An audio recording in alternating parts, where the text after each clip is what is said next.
मात्र कमालीची दुखावली गेलेली आहे। गेले काही दिवसांपासून गुंडांचा जो हैदोस या महाराष्ट्रामध्ये सुरू आहे, असा हैदोस असं नाही की यापूर्वी झाला नव्हता, पण ते गँग वॉर हे दोन गँगमधलं वॉर होतं। आता मात्र सरकारमध्ये गँग वॉर आलेलं आहे। ज्या पद्धतीने गेले 1.5 वर्ष सरकारच्या आश्रयाने ही गुंडगिरी सुरू आहे, या गुंडांचे वेळोवेळी या मंत्र्यांच्या सोबतचे फोटो हे आपल्याच माध्यमातून प्रसिद्ध झालेले आहेत आणि या गुंडांना मिळणारं एक संरक्षण हा मोठा चिंतेचा विषय आहे। काल परवाकडे आमचा एक चांगला कार्यकर्ता अभिषेक, त्याच्यावरती निर्गुण हल्ला झाला, त्याची हत्या झाली। ही हत्या झाल्यानंतर ज्याने ती हत्या केली असं सांगितलं जातं तोही एक गुंड होता। त्या गुंडांनी आत्महत्या केली। हे प्रकरण जेवढं वरकरणी वाटतं तेवढं सोपं दिसत नाही आहे। सूड भावना ही एक भावना असते ज्याने माणूस अत्यंत टोकाचं पाऊल उचलतो। समजा एक क्षणभर धरून चाला की त्या गुंडांनी तसं पाऊल उचललं असेल तरी त्याने स्वतः आत्महत्या का केली हा एक प्रश्न मनामध्ये कायम राहतो। ज्याप्रमाणे गणपत गायकवाड ह्या भाजपच्या आमदारांनी भर पोलीस स्टेशनमध्ये गोळीबार करतानाचा तो व्हिडिओ कोणीही न मागता प्रकाशित झाला, सर्वांसमोर आला। अभिषेक घोसाळकर आणि तो जो गुंड होता मॉरिस, त्याचं फेसबुक लाईव्ह वरचा तो व्हिडिओ आलाय। गोळ्या झाडतानाचं दिसते पण कोण झाडतं हे कळत नाहीये। काल मी तिथे काही पोलीस अधिकाऱ्यांशी बोलल्यानंतर त्या मॉरिसकडे काही परवानाधारक शस्त्र नव्हतं, पण त्यांनी जो एक माणूस स्वतःचा बॉडीगार्ड म्हणून ठेवला होता, आता त्याला बॉडीगार्ड ठेवण्याची वेळ का आली आणि हा बॉडीगार्ड कोण होता, पोलिसांनी त्याला ताब्यात घेतले। मला वाटतं मिश्रा त्याचं नाव। त्याच्या शस्त्रातून त्याने त्या गोळ्या चालवल्या। आता त्या गोळ्या खरंच त्यांनी चालवल्या की आणखीन कोणी चालवल्या आणि मग दोघांनाही मारण्याची सुपारी कोणीतरी दिली होती का, हा एक मोठा प्रश्न हा आपल्या मनामध्ये आहे। आम्ही राज्यपालांकडे काही जाणार नाही आहोत, कारण पूर्वीचे राज्यपाल होते ते एकदम जास्तच कर्तव्यदक्ष होते आणि त्या कर्तव्यदक्ष म्हणजे ते कोश्यारी, त्यांच्याच बरोबर या गुंडाचा फोटो आहे, त्याचा सन्मान करताना। आणि असे जर का राज्यपालांच्या हातनं गुंडांचे सत्कार त्यांची पार्श्वभूमी न होता होत असतील तर कोणाकडे दाद मागायची, कोणाकडे न्याय मागायचा। गेले काही दिवस जे मी म्हणालो त्याच्यामध्ये मग 1.5 वर्षापूर्वी गणपती बाप्पाच्या विसर्जनाच्या मिरवणुकीत एका आमदाराने गोळीबार केला, त्याच्यावरती कोणती कारवाई झाली नाही, त्याला कदाचित क्लीन चिट पण दिली असेल। जिथे ही घटना घडली बोरिवली दहिसर भागात, तिथल्याच बाजूच्या आमदाराच्या मुलांनी एका बिल्डर पुत्राचं अपहरण केलं होतं, त्याच्यावरती काही कारवाई झाली नाही। खुलेआम ठाण्यामध्ये सुद्धा एका तरुणीवरती गाडीत चढवून तिला जीवे मारण्याचा प्रयत्न झाला होता, तो सुद्धा भाजपचा कार्यकर्ता म्हटल्यानंतर त्याच्यावर कारवाई झाली नाही। कालच पुण्यामध्ये निखिल वागळे, विश्वंभर चौधरी, असीम सरोदे, म्हणजे असीम सरोदेनी अत्यंत उत्तमरित्या ह्यांचं जे काही एक बेबंदीशाही चाललेली आहे, सर्वोच्च न्यायालयाचे सगळे जे काही नियम आहेत त्यांनी जी काही आखून दिलेली चौकट आहे होती ती धाब्यावरती बसवून ह्या लवादाने जो काही निर्णय दिला त्याचं वस्त्रहरण असीम सरोदेनी अत्यंत उत्तम पद्धतीने केलं। या तिघांवरती काल जीवघेणा हल्ला केला।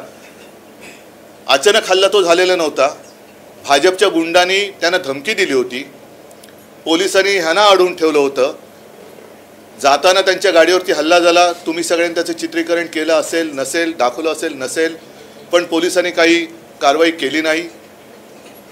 कालच आपल्या पोलीस महासंचालिका ज्या आहेत रश्मी शुक्लाजी, त्यांनी एक पत्र लिहिलेलं आहे जनतेला उद्देशून। मला नाही आठवत असं पत्र गेल्या काही वर्षांमध्ये अथवा गेल्या संपूर्ण कालखंडामध्ये महाराष्ट्राच्या पोलीस प्रमुखांनी जनतेला उद्देशून दिलं असेल। त्याच्यामध्ये मला असं वाटतं की एक थोडी तरी माणुसकी, जिवंतपणा ह्या शुक्लाबाईंकडे आहे। म्हणूनच त्यांना ते कळले की आता पोलिसांवरती जनतेचा विश्वास राहिलेला नाही.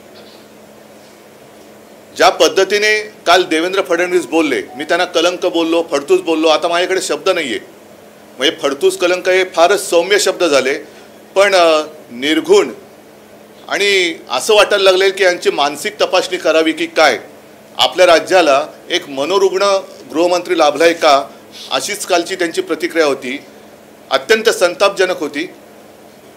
साहजिकच आहे, हे सगळे कायद्याचे धिंडवडे निघाल्यानंतर तो जो मंत्री असतो त्या मंत्र्याला जबाबदार धरलं जातं आणि त्या मंत्र्याकडनं कारभार नीट होत नसेल तर एक मुख्यमंत्री, आता मुख्यमंत्री म्हणजे तुम्हाला कल्पना आहे ते स्वतः गुंडाला पोचतात असं अशीच माहिती आहे, त्यांना दूर करायला पाहिजे.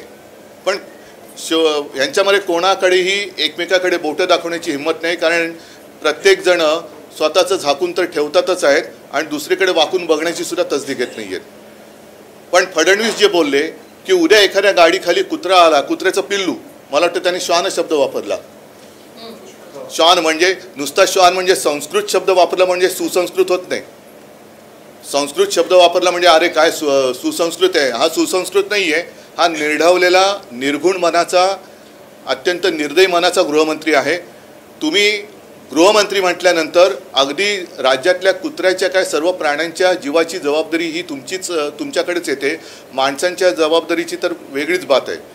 तर एक हत्या होत असताना तुम्ही त्याची बरोबरी श्वानाबरोबर करता. म्हणजे तुमच्या शेपट्या तुम्ही दिल्ली शोरांसमोर हलवताय ते वेगळं, तिकडे तुम्ही श्वान आहात का कुत्रे आहात का आणखीन दुसरा कोणतरी शेपूटवाला आहात हे लोकांनी आता तुम्हाला ओळखलेलं आहे. आणि एकूणच गुंडगिरी काही करा, खून खराबा झाला तरी काही करू, घाबरू नका. आणि मला ती एक जाहिरात आठवली, ती मेलडीची होती ना, मेलडी खाओ खुद जान जाओ, तसं आता आहे भाजप में आओ सब भूल जाओ. ही मोदी गॅरंटी आहे, ही गुंडांसाठी मोदी गॅरंटी आहे. दहशतवादी जे इकडे तिकडे फिरत आहेत त्यांच्यासाठी मोदी गॅरंटी आहे. पण पोलिसांना मला एक हात जोडून नम्र विनंती करायची आहे.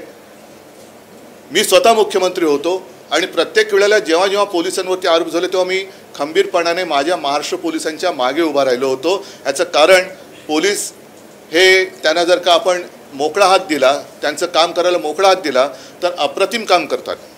आत्तासुद्धा त्यांना जर का मोकळा हात दिला तर ते हे सगळे गुंड आहेत ते 24 तासाच्या आत तुरुंगात टाकू शकतील. आणि गुंडांवरती एक जरब पोलिसांची पाहिजे, कायद्याची पाहिजे, ते ती बसवू शकतात.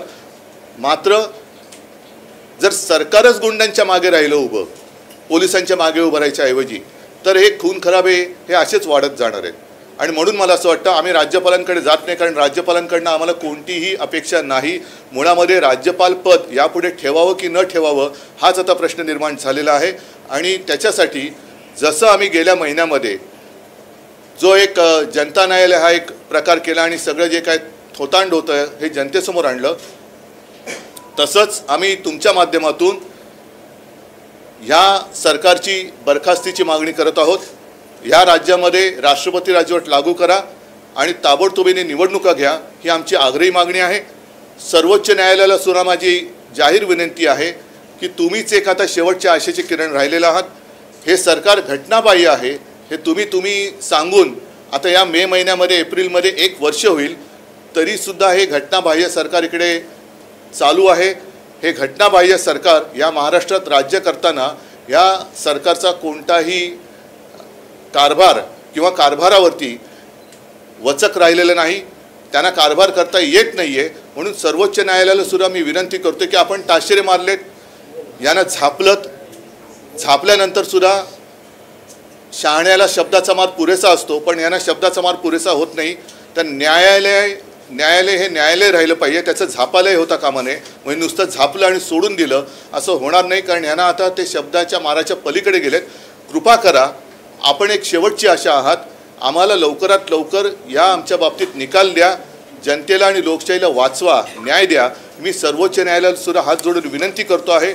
मला खात्री आहे की माझं जे काही एक तळमळ आहे ती सर्वोच्च न्यायालय आपल्या माध्यमातून पाहिल आणि लवकरात लवकर आम्हाला न्याय देईल आणि या देशातली लोकशाही वाचवेल. आणि ती वाचवल्यानंतर मात्र जनता जी आज उद्विग्न अवस्थेमध्ये आहे, संतापलेली आहे, ती तिचं कर्तव्य बजावेल आणि जनतेचा न्यायालयाचा जो निकाल आहे ती आपली जनता या निवडणुकीत दिल्याशिवाय राहणार नाही ह्याचा मला दृढ आत्मविश्वास आहे। जे काही चालले हे नुसतं काल अभिषेकवरती हल्ला झाला, त्याच्या आधी आणखीन गणपत गायकवाडनी असं नाही आहे, तर याच्या पुढच्या सगळ्या आपल्या पिढ्या आणि पुढचं भवितव्य या गुंडांच्या हाती देणार आहात का, हा प्रश्न मी तमाम माझ्या महाराष्ट्रातल्या जनतेला, बांधवांना, भगिनींना आणि मातांना करतो आहे। आणि मला खात्री आहे की जसं करोनाच्या काळामध्ये महाराष्ट्रातल्या जनतेने मला कुटुंब प्रमुख म्हणून जे मी काही सांगितलं ते ऐकलं, तसंच याही बाबतीत, कारण तो करोना होता त्याचा आपण सामना केला, हा एक वेगळा विषाणू आपल्या मतांमुळेच फोफावला आहे। त्यावेळेला मास्क घालणं हा एक त्याच्यावरचा उपचार होता, आता यांना मत न देणं हा त्याच्यावरचा एक मोठा उपचार आहे आणि ते माझे मतदार, महाराष्ट्रातले मतदार खात्रीपूर्वक करतील ही मला आशा है। सरकार को बर्खास्त करने की मांग की, क्या वजह है, किन मुद्दों का? मैंने अभी सारी बातें कही ना। पिछले साल 1.5 साल से जो गुंडागर्दी चल रही है, खुलेआम हत्या हो रही है, पुलिस कुछ कर नहीं रही और इसलिए नहीं कर रही क्योंकि उनके ऊपर एक प्रेशर है। जैसे कल परसों हमारे संजय राउत जी ने एक ट्वीट किया था, बेशर्म की बात है, ईडी हो, इनकम टैक्स, सीबीआई, उनके द्वारा खुलेआम धमकी दी जा रही है। जितने लोग हमारे हैं, वो चाहे वाइकर हो, संजय जी को भी कहा गया था, अनिल परब जी यहाँ बैठे हैं कि या तो आप भाजपा में आओ नहीं तो जेल में जाओ। और वहाँ भी अगर ना माने तो जैसे हमारे अभिषेक घोसाळकर जी गए, वैसे कुछ दिन पहले आपको याद होगा सुधीर मोरे, अचानक उनका देह त्या रेल्वेच्या रुळावरती सापडला, काही नाही, केस बंद। तसंच आता जिसने मारा और उसने खुदकुशी की, केस बंद हो जाएगी। लेकिन क्या इसके पीछे और किसी का हाथ था या नहीं था? और ये अभी अचानक इनकी हिम्मत इतनी कैसी बढ़ गई? ऐसे नहीं कि पहली बार महाराष्ट्र में लाइसेंस या वेपन लोगों के पास है, लेकिन कभी ऐसी बात हुई नहीं थी। और जिसके वेपन से हत्या हुई है, क्या सचमुच वो मॉरिस ने गोली चलाई थी या और किसी को सुपारी देकर उसकी वेपन से दोनों की हत्या की गई, इसका खुलासा होना चाहिए। या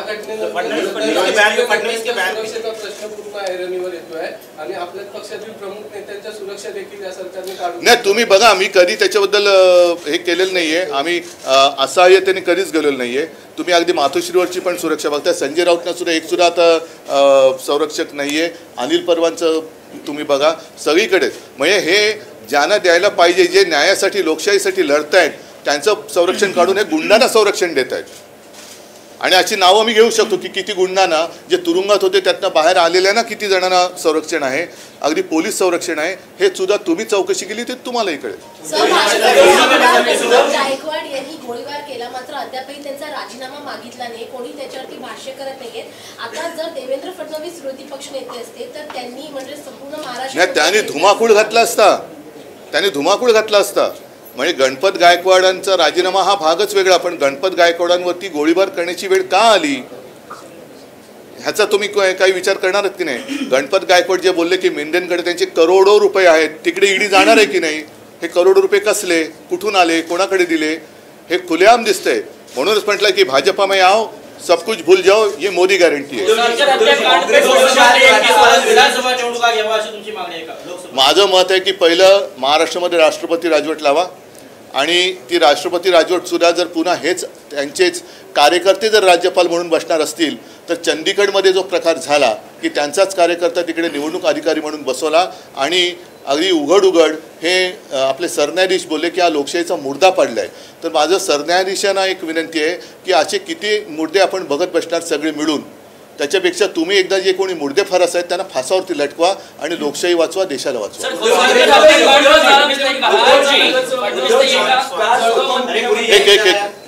हत्याकांड फडणवीस ने कहा कि कल को अगर कोई कुत्ता मेरे गाड़ी के नीचे आ जाएगा फिर भी ये लोग मेरा इस्तीफा मांगेंगे। नहीं, ये क्या कहूँ, कहने के लिए कुछ शब्द नहीं है।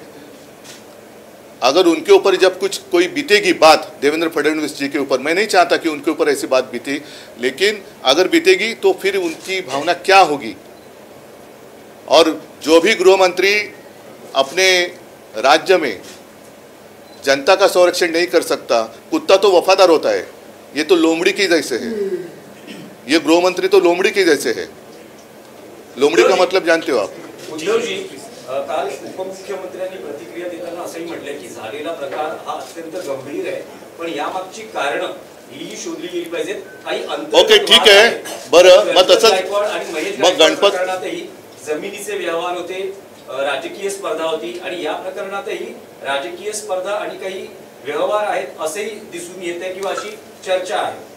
हे साफ झूट आहे आणि मी पुन्हा पुन्हा सांगतो, यांची बेबंदशाही आहे. एक तर यांना हा कारभार झेपत नाही आहे, जमत नाही आहे. अभिषेक घोसाळकर आणि तो जो कोण तथाकथित गुंड याचा सत्कार कोश्यारी राज्यपाल असताना तो फोटो आहे, त्यांच्या आजूबाजूला कोण होते ते बघितल्यानंतर फडणवीसांची भूमिका मी समजू शकतो की त्यांनी अशीच भूमिका घेणं गरजेचं आहे. कारण त्या फोटो पुरेसा बोल काय, तो तुमच्याकडे फोटो आला नसेल, तो फोटो आम्ही तुम्हाला देऊ. अगदी मोठ्या सन्मानपूर्वक त्या मॉरिसचा सत्कार होतोय आणि बाजूला कोण उभा आहे ते बघा. आणि ते बघितल्यानंतर फडणवीसांची भूमिका उलटं मग मॉरिस आणि त्यांचे काही धागेदोरे होते का हे आता बघण्याची गरज आहे. पण अभिषेक घोसाळकर आणि त्यांची अशी कोणतीही दुश्मनी नव्हती, वाद नव्हता. निवडणुकीला उभं कोणी राहू शकतं, अपक्ष पण राहतात. पण खून केल्यानंतर आत्महत्या का झाली? जर सुडाची भावना असेल तर एखादा माणूस का म्हणतो, कधी एखादा माणूस टोकाची भूमिका का घेतो, खून करण्यापर्यंत का जातो? एक तू तरी राहशील तर मी तर राहील, पण त्याची हत्या होते आणि स्वतःही आत्महत्या करतोय. मग नेमका याच्यात काय काळबेर आहे?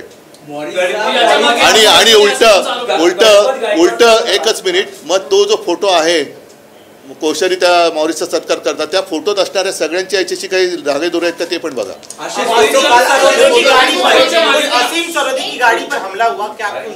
नहीं काय हिंदी में जानना चाहेंगे. लोकसभा चुनाव की लगातार बात हो रही है. अमित शाह द्वारा ये कहा गया है कि ये चुनाव इंडिया बनाम एनडीए का नहीं होने वाला है. क्या क्या क्या अमित शाह का बयान है कि चुनाव एनडीए बनाम इंडिया वर्सेस बिल्कुल नहीं है, ये आतंकवाद के साथ नहीं बिल्कुल बराबर है.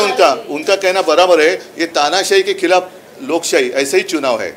तानाशाही हटाओ, देश को बचाओ. बिल्कुल सही कहा उन्होंने. अभी अभी कुछ लोग सुधर रहे हैं, उनमें से शायद एक है ये है. दुसरा कोणीतरी मुख्य सूत्रधार आहे असं तुम्हाला म्हणायचं आहे? असू शकतो. कारण ही केस वाटते तेवढी सोपी दिसत नाही आहे की नुसतं त्यांनी गोळ्या घातल्या आणि स्वतःला गोळी घालून घेतली हे एवढं काही सोपं नाही आहे. कारण जवळून जर का त्याला गोळी घातली जाऊ शकते. जे अगदी सुपारी किलर असतात ते जवळनंच गोळ्या घालतात. तसं त्याला मॉरिसला घातली असेल कोणीतरी. तुमची मागणी आहे का या प्रकरणातली सीसीटीव्ही फुटेज? ते आलं ना थोडंसं बाहेर, पण त्याच्यामध्ये ते पूर्ण नाही आलेलं. गणपत गायकवाडच्या याच्यामध्ये कोणी तुम्ही मागितलेलं का फुटेज नव्हतं.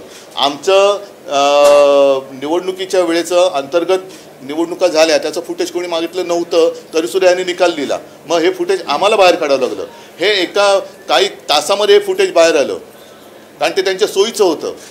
आता ह्याच्यामध्ये संपूर्ण फुटेजमध्ये मॉरिस त्यांना गोळी घालताना असं फुटेज नाही आहे. गोळ्या जात्या तो अभिषेक बिचारा जखमी होऊन पडलाय हे कळतंय. आणि मॉरिस आत्महत्या करतानाचं फुटेज आहे का? मला असेल नाही मॉरिस आत्महत्या करतानाचं फुटेज असेल तर ते यावं, म्हणजे याच्यावरती काय तो निकाल लागेल. जे विरोधी पक्षाने आरोप केलेला आहे पक्षनेत्यांनी की जे प्रवक्ते आहेत ते प्रवक्ते या हत्येच्या मागे असण्याची शक्यता आहे. मला तो पुरुष असेल किंवा महिला असेल, मला नाही माहिती. त्यांनी संजय राऊत वारंवार एक्सपोज करत असंख्य असं गुंडांचे फोटो आज पण दिले त्यांनी टाकत आहे, मात्र त्यांच्यावर अजून कारवाई का होत नाही? कारवाई कारण ही कोणाची गॅरंटी तुम्हाला कळले? गुंडगिरी करा काही करा, आम्हाला 400 पार व्हायचे. 400 पार करणारे तुम्ही जरी खुनी बलात्कारी असलात तरी आम्हाला चालेल, पण आम्हाला 400 पार करा नाही या हमारी पार कर दो, ये मेरी गॅरंटी है. कुछ नहीं होगा. या ज्या घटना घडतात अलीकडच्या काळात गुंडांना बहुतांश राजकीय पक्षांकडून जो राजाश्रय मिळतोय तो कारणीभूत आहे असं तुम्हाला वाटत नाही? असू शकेल, परंतु जे गुंड जे आहेत ते कोणाच्याही पक्षात असोत त्यांना राजाश्रय मिळता कामा नये. आणि जर त्यांना राजाश्रय जर का एवढे वर्ष झाल्यानंतर अचानक या गुंडाने एवढी हिंमत कशी आली? राजाश्रय मिळणं हा एक भाग झाला आणि हिंमत मिळणं हा अधिक एक वेगळा भाग झाला. यांना एवढी मस्ती कशी आली की काही जरी केले, खून पाडले तरी आमचं काहीच बिघडू शकत नाही, ही गॅरंटी त्यांना कोणी दिली? मुख्यमंत्री ट्विट करत त्याला प्रत्युत्तर देतात, मात्र आता काय तुम्ही त्याच्यावरती भाष्य केल्यावर मुख्यमंत्री ट्विट करत किंवा बाईट देऊन त्यांना ट्विट शिवाय दुसरं येतच नाहीये. ते ट्विट गप्प आहेत, ते बोलू शकत नाही आणि त्यांना ट्विट करण्याशिवाय दुसरं काहीच येत नाही. त्यांच्याकडे जेव्हा मजकूर लिहून येतो तेव्हाच ते बोलू शकतात किंवा काहीतरी ट्विट करू शकतात. पण जोपर्यंत त्यांच्याकडे मजकूर येत नाही तोपर्यंत ते काही बोलू शकतात.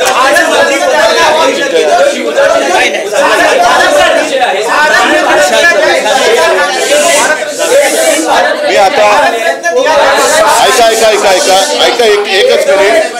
अरे जरा एकच मिनिट. अरे जरा ऐका ना एकच मिनिट. एकच मिनिट. मी फक्त भारतरत्नबद्दल एवढंच बोलेन की स्वामीनाथन यांना जो भारतरत्न दिलेला आहे याचा अर्थ मी असा लावतो, जर सरकारमध्ये हिंमत असेल तर स्वामीनाथन अहवालाची अंमलबजावणी त्यांनी करावी. धन्यवाद.